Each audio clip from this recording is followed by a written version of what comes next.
哟，醒过来了，来吃早饭吧。我这怎么回事啊？怎么回事？前2天你晕倒了，是我舅舅把你救回来的。你呢，可真是命大，认识了我，我舅舅可不轻易救人的。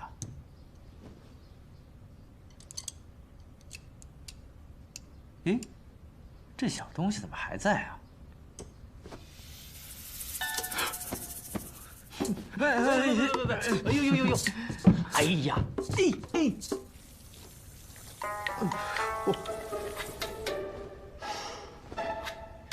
不要命了，你们！哎，宝贝，来，这里，哇！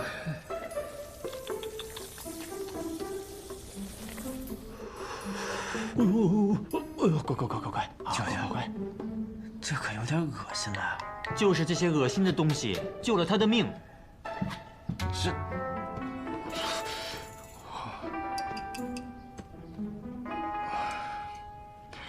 多谢前辈。我现在是好了？不，你中了我的毒。什么？哎呦，我呢，之所以不轻易救人，就是因为我惯用以毒攻毒之法。为了压制你身上的旧伤，我给你下了5毒断肠，而这个毒，我解不了。不是，那现在怎么办啊？不能让他等死吧？哎，那，去地图上这个地方，找那个叫辛百草的家伙。我自认为是天下没有我毒不死的人，而这个家伙自称是天下没有他解不了的毒。你就带着你这一身毒去找他，他自然知道是我让你去的，他就会竭尽全力的救你，来证明自己比我强。等你的毒一解，你的旧伤就复发了，他一定以为这是我留的后手，又会竭尽全力的救你的。这天下真的有药王辛百草这号人物啊？他真的能救好吗？我怎么知道？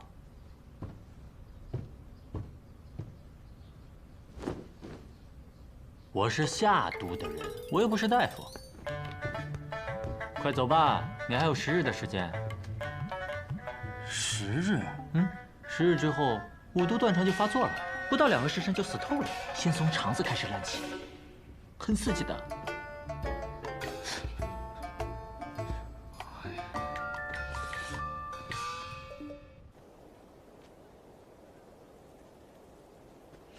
多谢前辈。谢我干什么？生死还未卜呢。已经很好了。本来以为我会死在一条野路上，无人问津，没想到这老天啊，还算眷顾我，让我在临死前见到了那么多英雄人物。即便是现在死了，又如何？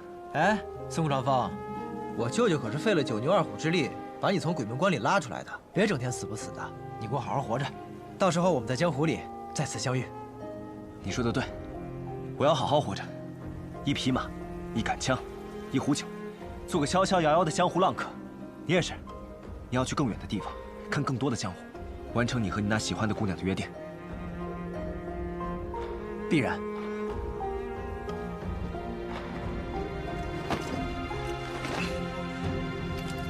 接着，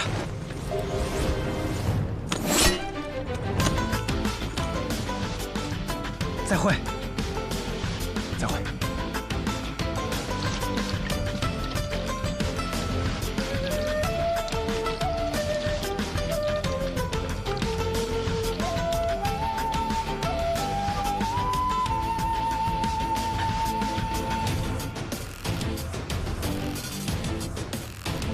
去！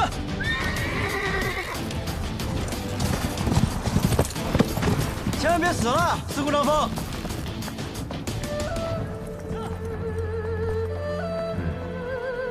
是那种应该死在江湖上的人呢。舅舅，你说我是不是也是那种能死在江湖上的人？呸！不是！啊，快呸！呸呸，那我是什么人啊？那种被爹妈乱棍打死的人。舅舅，我们打个商量吧。哼，不打。哎，我还没说呢。走。哎。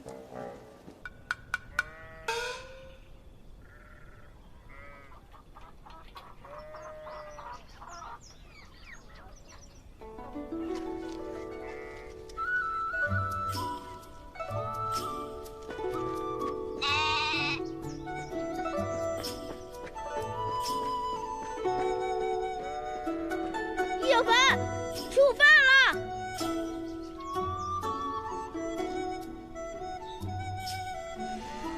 吵死了！哎，今天吃什么？别乱摸人脑袋，姐姐说了，摸多了会长不高的。你姐姐骗你呢，我会摸骨，我一摸便知道你本来就长不高，跟我摸不摸你没有关系的。呸呸呸！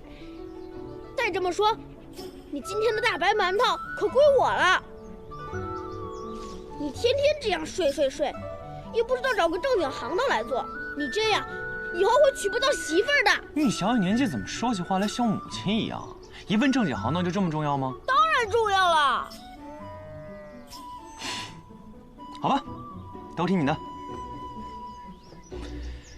看来我的确得去找份正经行当了。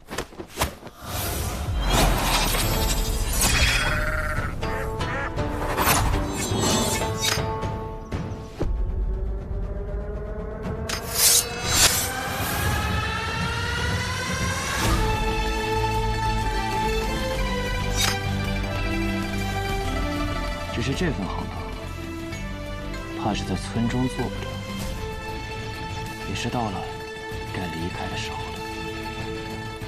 你必须给我回乾东城，不然你娘会给我下毒。我娘的毒还能毒得过你？我才不信呢！耐不住她会撒娇。我又不是不回去，我这不是想让你沿着路带我逛逛这江湖吗？不逛，没空。你那么闲，怎么可能没空？我哪里闲了？我可是毒菩萨，我忙得很。哎，再说了，4年一度的剑林就要开了，我可不想错过。剑林？什么是剑林啊？看你这么着急，可是个盛会？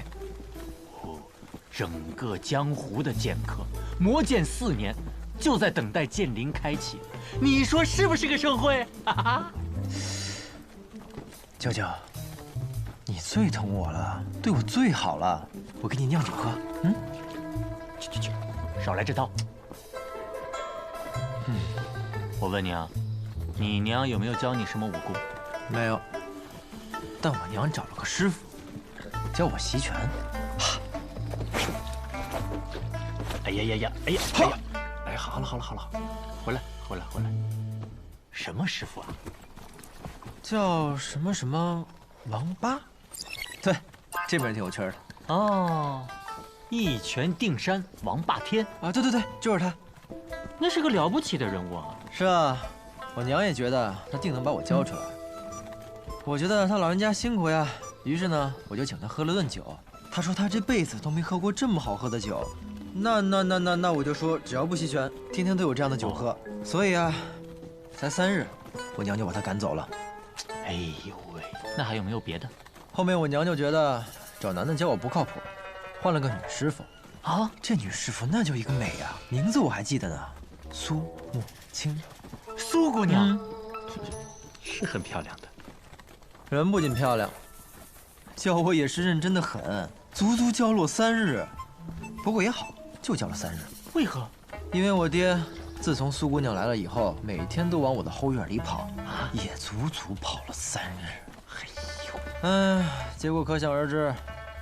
会的都是些半吊子的功夫，所以你到底最拿手的是什么功夫嘛？你看，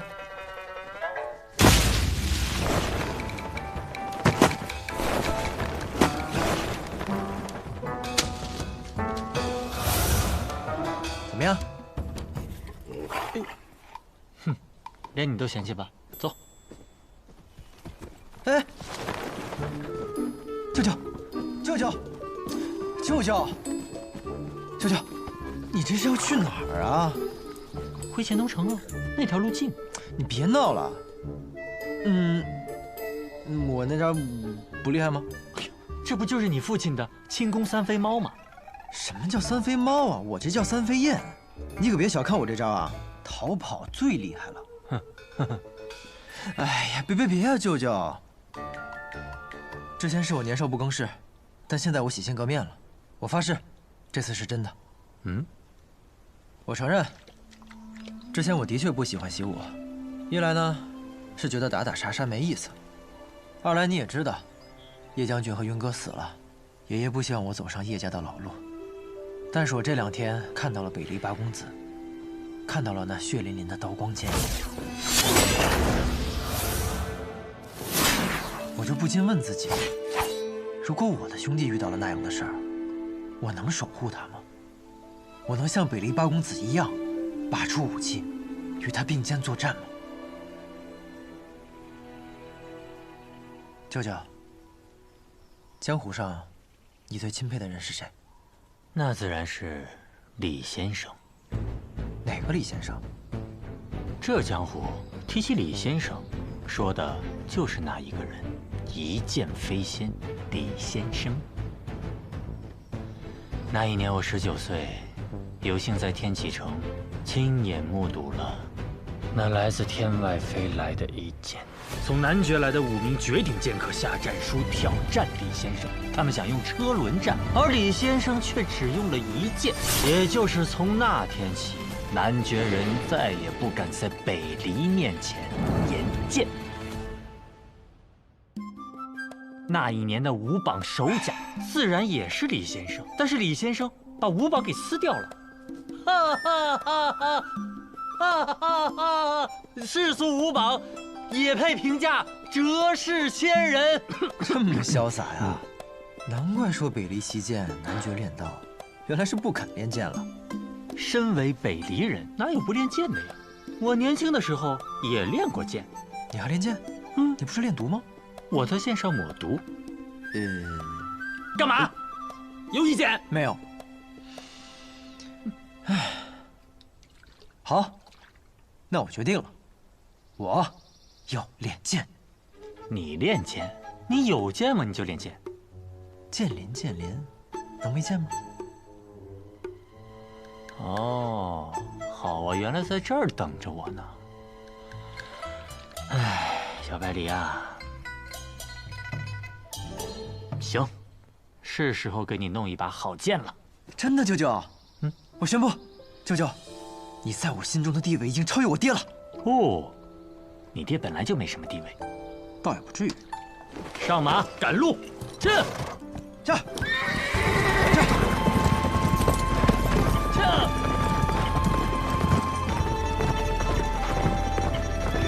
小百里，跟上！来了。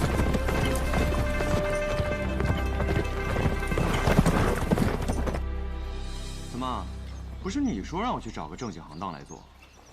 现在我要去了，你怎么反而一副不开心的样子？哼，我才没有不开心呢，是你看错了。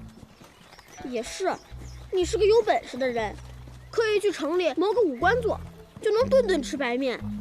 到时候，村子里的老人们都中意你，带着自家姑娘来与你结亲，你就能选一个最漂亮的娶回家了。对了，叶小凡，你觉得村子里哪个姑娘最漂亮？陈姨吧，婀娜多姿，风韵得很。我说的是姑娘，陈姨她都不是姑娘了，她都有男人了。那你替我选一个。你看我姐怎么样？村子里的先生们都说我姐姐是美人胚子呢。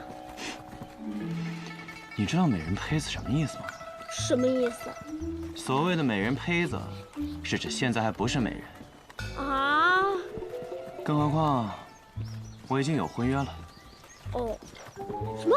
你已经有婚约了？什么时候的事？在我很小的时候，我们就定了亲事。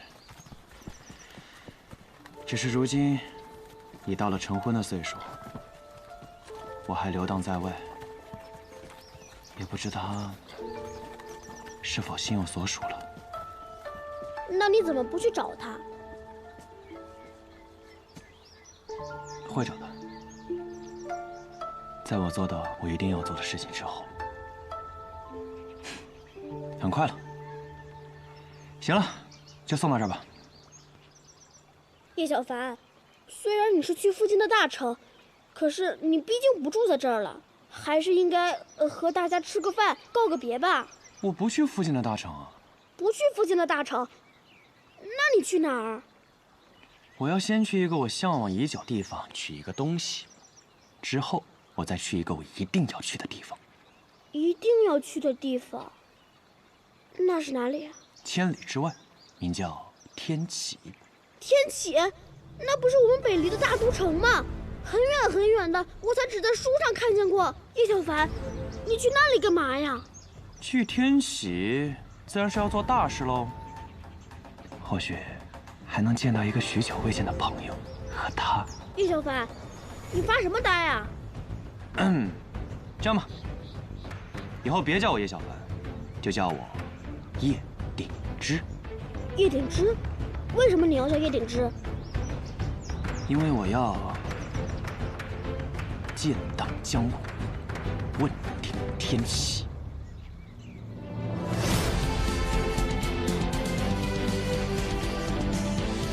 好好练我教你的剑，多练几年，以后村子里所有的人你来保护。叶小凡，你先别走，那我以后怎么找你啊？到时候我名扬天下，你出闯江湖，你说你是叶小凡，我来找你。好。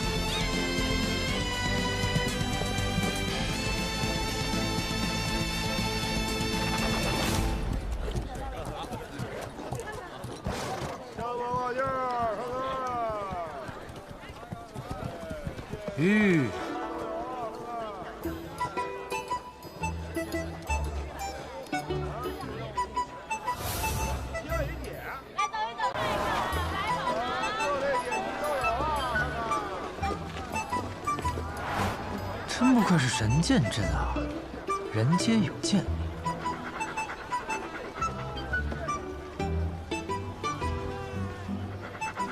就连狗都有剑。舅舅，莫非这就是传说中的剑狗？你骂谁呢？不好意思。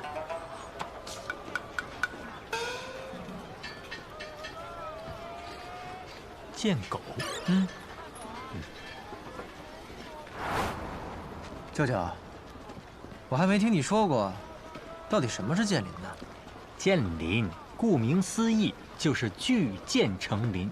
原来呢是有一些剑客为施剑心坚定，将剑插入剑仙陨落之地。后来呢，世上每出一把名剑，或者没有一位高手身陨，新出名剑或高手佩剑，就会存于剑林，等待4年一度的有缘人前来取剑。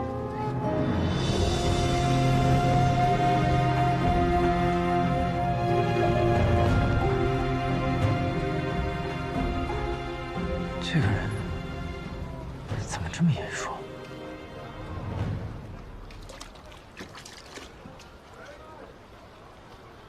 好像。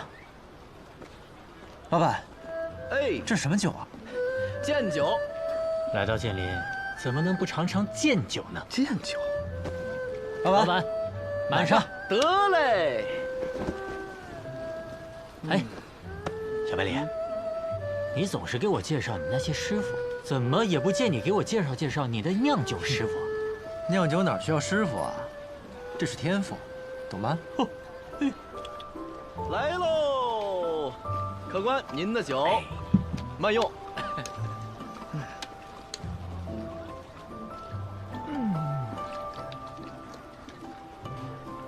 好烈，入口如利剑割舌，凛冽锋锐，果如其名，好酒。哎，少喝点，会醉。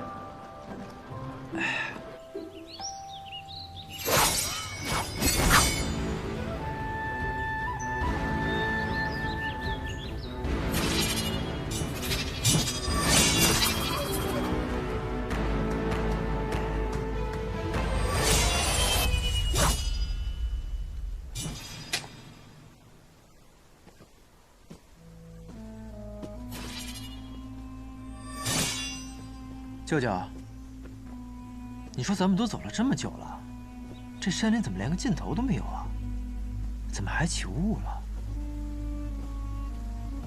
舅舅，舅舅，舅舅，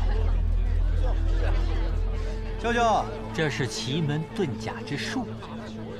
刚才那里啊，是平日里也能涉足的剑林外围，而这里才是真正的4年一开的剑林。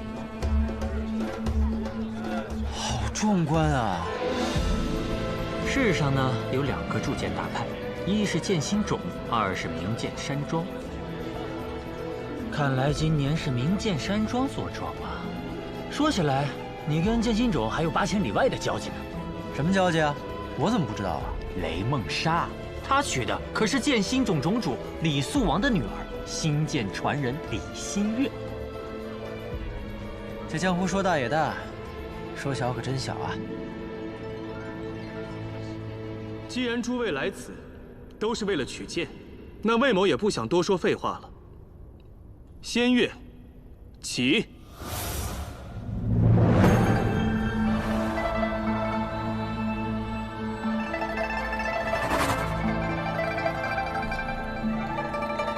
第1品，高山之剑。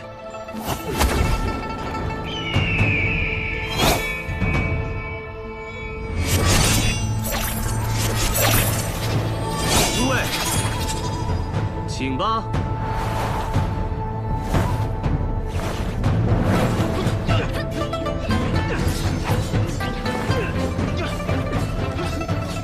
舅舅，我们去吗？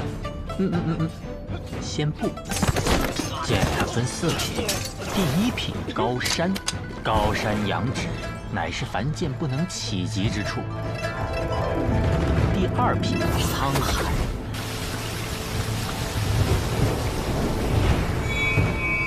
百川归海，无边无际，乃是造100把高山才能求得之剑。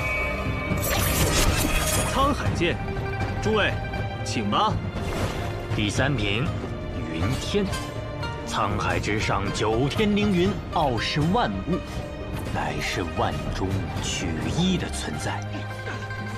第4品仙宫，9天之上仙宫所藏，乃是真正的天外之剑啊。至于剑灵有没有，那得看机缘喽。那凭舅舅啊在剑上的本事，取一把沧海那是没有问题的。怎么着也得云天吧？那就得用毒喽。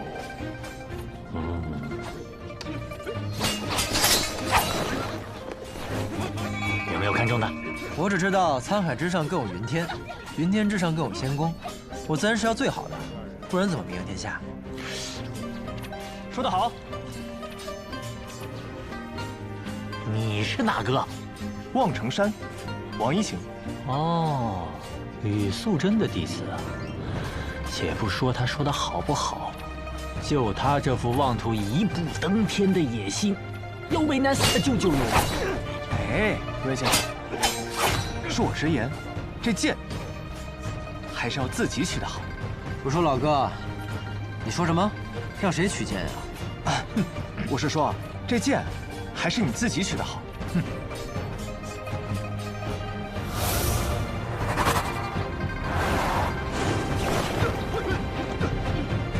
你看他那样，指定上去2、3下就被人揍趴下。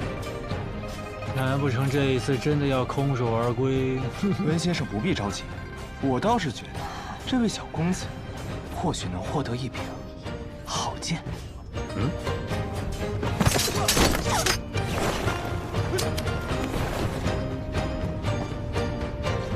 好。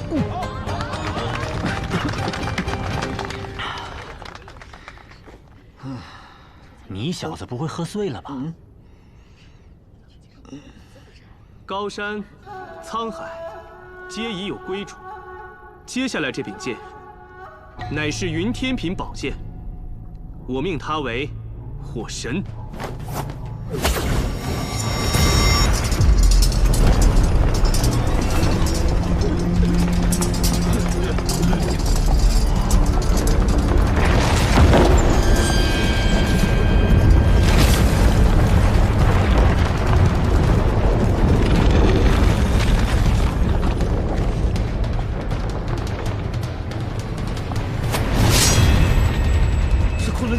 时折断的暖剑，久久悬阳。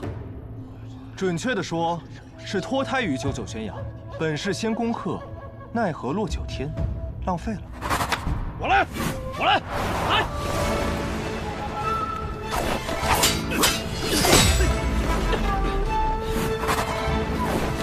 别碰我的剑！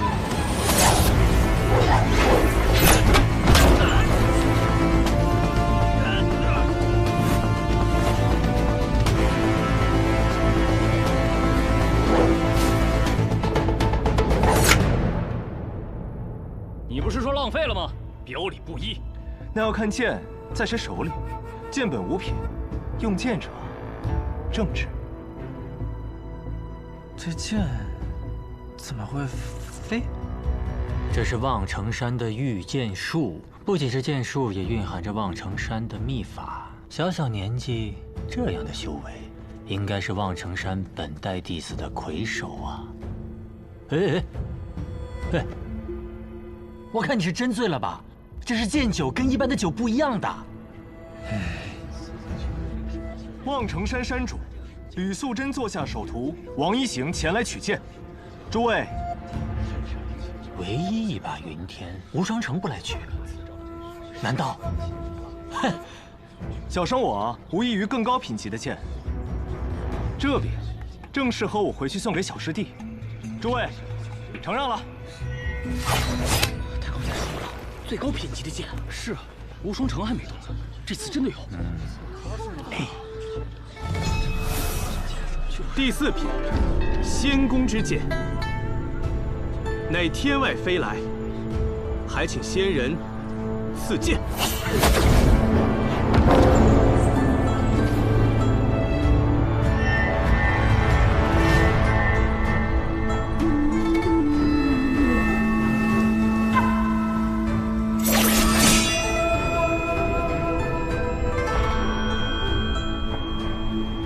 小白丽，哦，仙宫。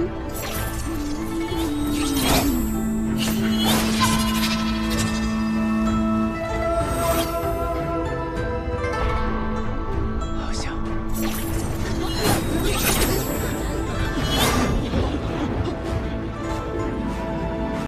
是莲香。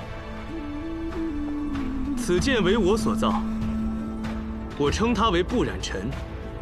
愿有绝世公子将其取之，求这绝世公子持他荡剑天下，让这把剑问鼎剑谱。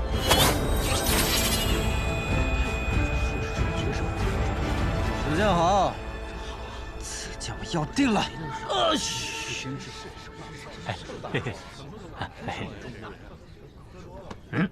白痴啊你！你想让你舅舅一个用毒的被天下剑客围攻吗？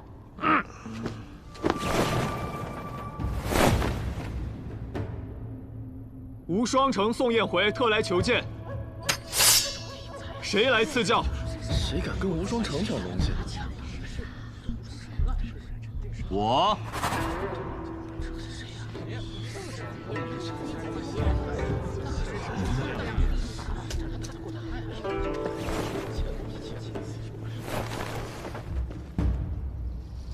你是叶鼎之。叶鼎之，从没听过这个名字，估计又是个愣头青吧。无双城都敢挑战，这次估计得把命给留下。这人，我怎么好像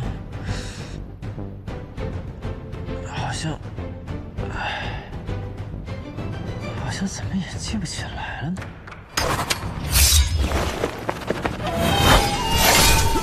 好快的剑法！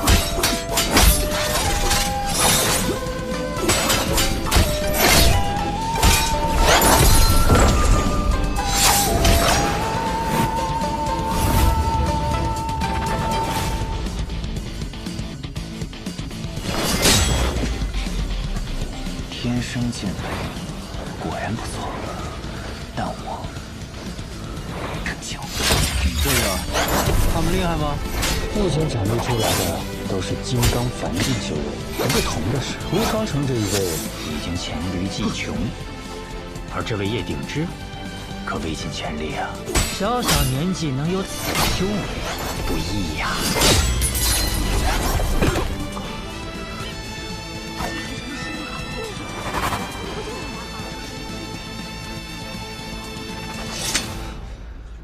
宋某技不如人，承让。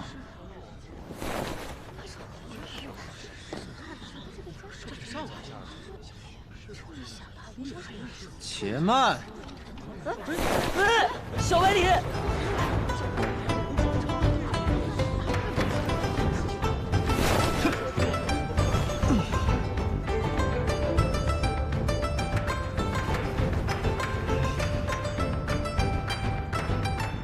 我也要取剑。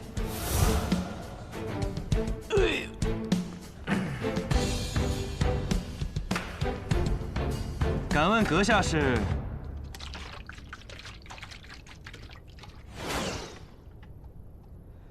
百里东君。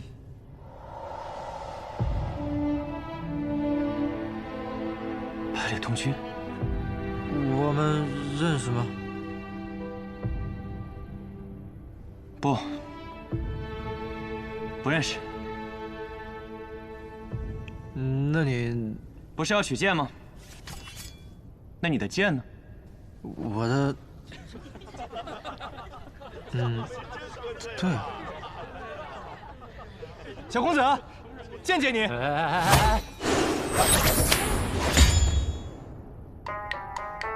丢人呐！家门不幸。这不就有剑了吗？怎么和以前一样傻？哎，等一下，我想起来了，为什么我看你有点眼熟？百里东君啊，你这是在跟我套近乎啊？你来错地方了。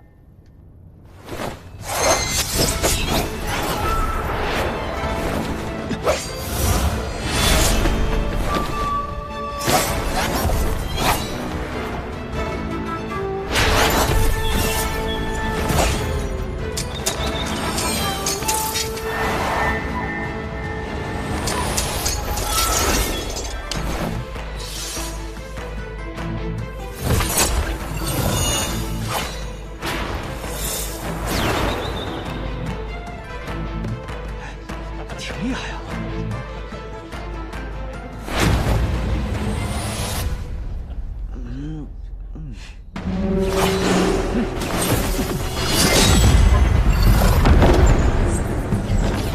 你不出剑吗？我不会用剑啊。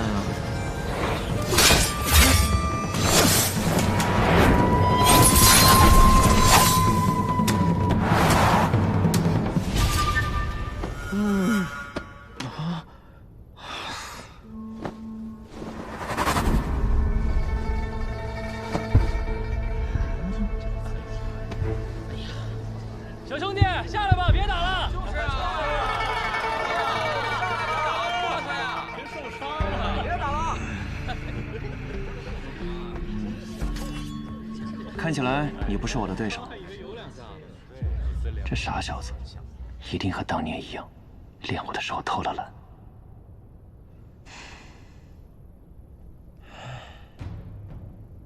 剑，我会剑术吗？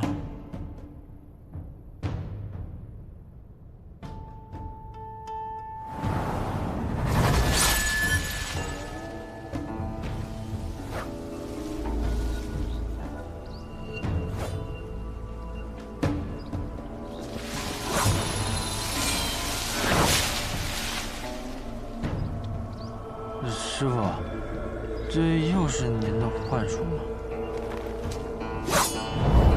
不，这一次是剑术。看好了，我只舞一次。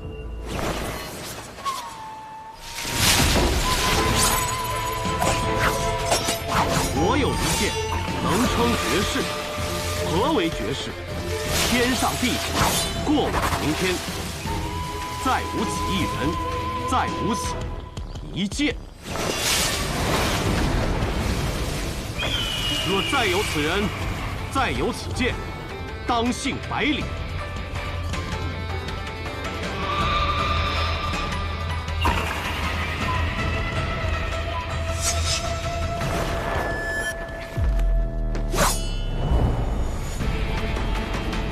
我想起来了，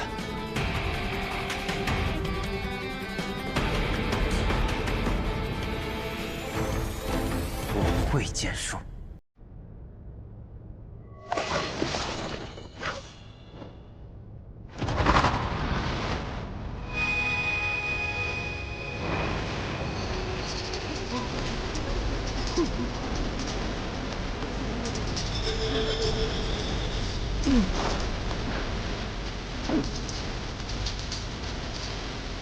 这是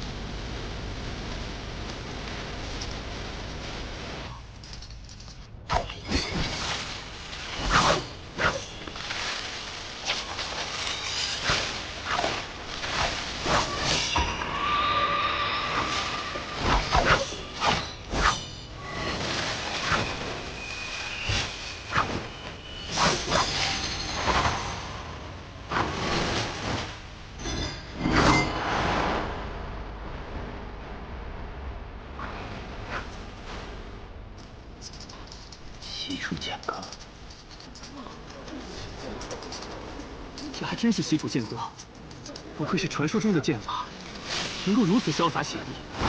师承这只有3剑，我曾有幸见过一次，和刚刚百里公子使用的招数是一模一样。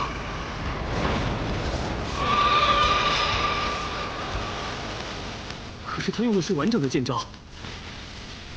小白玉怎么会西楚剑阁？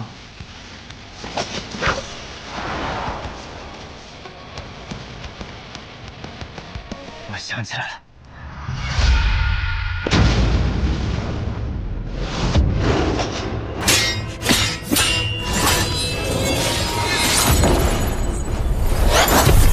剑歌，可为何只有剑，没有歌呢？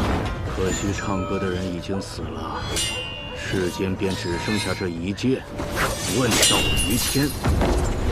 当年西楚儒仙古尘咏歌，剑仙古墨执剑，于西楚最后的城池洛桑城城头，以一剑一歌对阵9000破锋兵，直至力竭生死。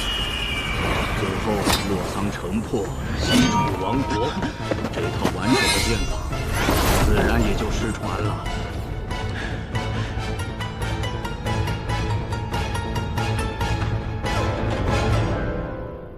我外甥，我外甥，没想到啊，这镇西侯府的胆子，可真是比我想象中要大。本以为今日来，只是为了取剑扬名，却没想到见到了你，还见到了如此有趣的剑法。酒，我的酒呢？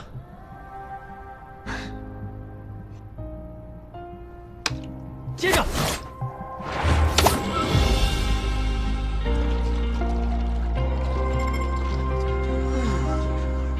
定是好酒，如此畅快。兄弟，借酒一乐。干！干！